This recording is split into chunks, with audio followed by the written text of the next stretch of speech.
जीवन में समय की कीमत सबसे अधिक है और यही कीमत हर व्यक्ति को बार बार ये याद दिलाती है कि वक्त का सही उपयोग कैसे किया जाए और कैसे नहीं, ताकि जीवन में चेतना और सफलता लाई जा सके। इस वीडियो में दो पात्रों की जीवन यात्रा को दर्शाते हुए मैं ये बताऊंगा कि जिन्होंने समय के महत्व को समझा और उसकी मदद से अपने जीवन को नई दिशा दी।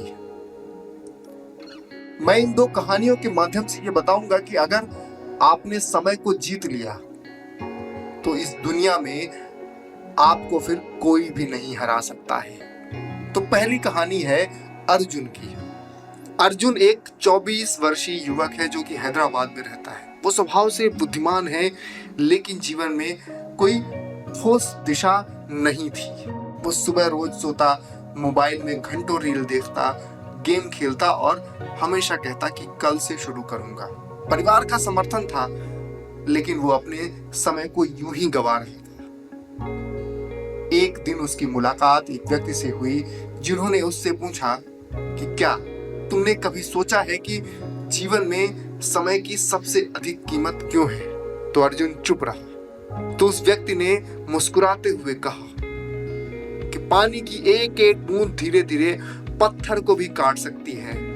तो निरंतरता और दिशा ही सफलता की कुंजी है। उस दिन अर्जुन ने संकल्प लिया कि वो हर दिन केवल 1 घंटा खुद के लिए देगा, बिना मोबाइल, बिना टीवी, सिर्फ अपने लक्ष्य के लिए। और अगले 6 महीने में वो एक नया कौशल सीख चुका था। आज उसका अपना ऑनलाइन स्टार्टअप है। वो दूसरों के लिए प्रेरणा बन चुका है। लेकिन अर्जुन ने ये सब कैसे किया, मैं आपको स्टेप बाय स्टेप बताता हूँ। पहला step, digital detox zone. Arjun ने हर दिन सुबह 7 से 9 और रात को 9 के बाद मोबाइल का प्रयोग करना बंद कर दिया। रील्स, शॉर्ट वीडियोस और गेम्स का नोटिफिकेशन भी उसने बंद कर दिए। दूसरा स्टेप, 1 घंटा खुद के लिए। सुबह उठने के बाद नाश्ते से पहले 1 घंटा अर्जुन ने खुद के लिए डेडिकेट किया। इस समय में मोबाइल नहीं, केवल पढ़ाई या स्किल डेवलपमेंट। तीसरा स्टेप, साप्ताहिक लक्ष्य तय करना। उसने हर रविवार 30 मिनट बैठ करके अपने सप्ताह का लक्ष्य बनाया। हर दिन रात को 10 मिनट आत्म विश्लेषण किया कि आज क्या किया और क्या नहीं कर पाया। चौथा step, screen time monitoring. Arjun ने अपने मोबाइल पर ही स्क्रीन टाइम ट्रैक करना शुरू किया। सबसे अधिक समय किस ऐप पर जा रहा है उसने ये मॉनिटर किया और फिर इस समय को उसने धीरे धीरे कम करने की कोशिश की। पांचवा स्टेप, माइक्रो हैबिट्स की शुरुआत। अर्जुन ने लक्ष्य बनाया और बड़े लक्ष्य बनाए, लेकिन छोटे छोटे स्टेप्स के माध्यम से उसने उस लक्ष्य का ब्रेक डाउन किया और स्टेप बाय स्टेप उसे हासिल करने का प्रयास किया। छठा स्टेप, ज्ञान का नियमित सेवन। वो हर दिन 30 मिनट किसी किताब या किसी कोर्स को देता था और सप्ताह में कम से कम 2 पॉडकास्ट या ऑडियो बुक सुनता था। सातवां स्टेप, रविवार रिव्यू और रिफ्रेश डे। सबसे बड़ी चीज, हर रविवार को पिछले हफ्ते की समीक्षा करना और अगला सप्ताह प्लान करना। तो अर्जुन की स्टेप बाय स्टेप प्लानिंग का सबक ये है, जो लोग अपना कीमती समय बर्बाद कर देते हैं, उन्हें छोटे लक्ष्य और नियमित योजना को अपनाना चाहिए। अर्जुन की तरह हर दिन 1 घंटा खुद के लिए आरक्षित करें। उस समय को पूरी तरह से रचनात्मक कार्यों के लिए समर्पित करें। और अब मैं आपको दूसरी कहानी सुनाता हूं, जो कि है सिमी की कहानी। सिमी 32 वर्षीय युवती मुंबई में एक ऑफिस में नौकरी करती थी।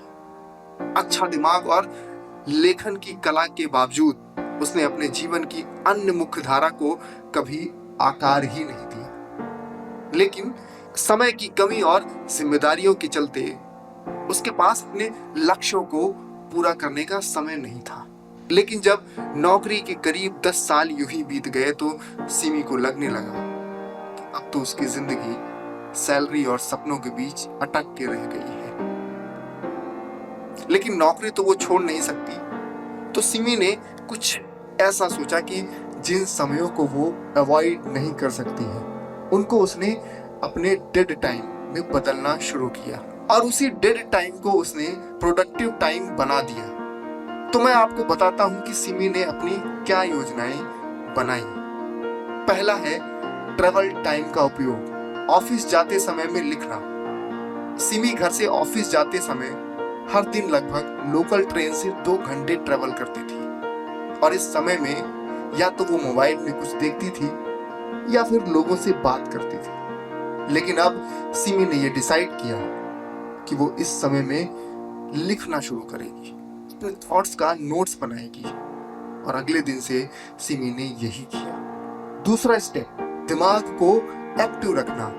सिमी ने खाना बनाते समय, नहाते समय और उस समय को जिस समय वो दिनचर्या करती थी, उस समय को उसने सोचने में लगाया कि उसे क्या लिखना है। तीसरा स्टेप, वीकेंड प्लानर। हर रविवार को 2 घंटे का मी टाइम बना करके उसने रचनात्मक कार्यों के लिए आरक्षित किया। चौथा स्टेप, ऑफिस में भी उसने थोड़ा समय निकाल करके जब वो लोगों के साथ बातें करती थी या लंच टाइम में उसने उस समय में पढ़ना शुरू किया। और 5वां सबसे महत्वपूर्ण स्टेप सिमी का ये था कि उसने ये डिसाइड कर लिया था कि अगले 1 साल के अंदर वो अपनी किताब लिख लेगी, यानी कि लक्ष्य का निर्धारित कर ले। अगर लक्ष्य नहीं है तो कोई भी स्टेप काम नहीं आएगा। पहले लक्ष्य बनाएं, उसके बाद सारे स्टेप्स को फॉलो करेंगे। तो आप या तो जॉब कर रहे हैं या बिजनेस कर रहे हैं, आप अपने हॉबी, अपने काम, अपने सपनों के लिए जरूर समय निकाल लेंगे। तो इन दोनों कहानियों का निष्कर्ष यही है कि समय सबके पास बराबर होता है। फर्क सिर्फ इतना है कि कोई उसे खर्च करता है और कोई उसे निवेश करता है। अर्जुन और सिमी दोनों ने समय को साधन बनाया और जीवन को नई दिशा दी। अगर आप चाहें तो आज से ही अपने जीवन में परिवर्तन शुरू कर सकते हैं, वो भी सिर्फ 1 घंटे से।